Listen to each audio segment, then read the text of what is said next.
ఇంకోటి గుర్తొచ్చింది మామ. ఒక చిన్న షార్ట్ ఫిల్మ్ షూట్ చేద్దామని చెప్పి మీ ఊరికి పోయినాం సంగారెడ్డికి.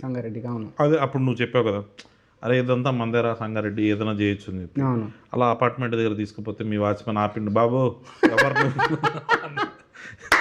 ఫస్ట్ టైం నువ్వు ఇచ్చిన బిల్డప్ ఇదంతా మందే అపార్ట్మెంట్ అని చెప్పి పోతుంటే వాడు వాచ్మెన్ ఆపిండు. అప్పుడు పలానా సార్ వాళ్ళ కొడుకు అని మీ తమ్ముడు వచ్చి చెప్తే తప్ప వాడు లోపల పంపలే. అంటే వాడు ఆ రోజే జాయిన్ అయ్యిండు, సో తప్పు అంది, నాది కాదు. ఆడు ఎవరిని ఆపలేడు, మరి మనల్ని ఆపిండు. అదేలే. సరే ఓకే, అది అయిపోయింది. దాని తర్వాత డిన్నర్ చేద్దాం పోతే మీ ఫ్రెండ్ మనము 5 మంది డిన్నర్ చేసినాం. కానీ నా లైఫ్లో ఫస్ట్ టైం మామ నేను చూడ్డాం సంగారెడ్డి దాబాలోనే జరుగుతుందా ఇది అని. ఇప్పుడు 20 రూపాయలు ఇడ్లీ, 100 రూపాయలు బిర్యానీ అంటే దానికి బేరం ఎవడు ఆడు. కానీ నువ్వు ఆడినావు మామ ఆ రోజు. అవునా? అంటే యాక్చువల్లీ 2 బిర్యానీలు, ఒక ఫ్రైడ్ రైస్ ఇట్లాంటి ఏదో తీసుకున్నాము. మొత్తం కలిపి 850 రూపాయలు అయితే నువ్వు చూడన్నా 650 రూపాయలు కంట.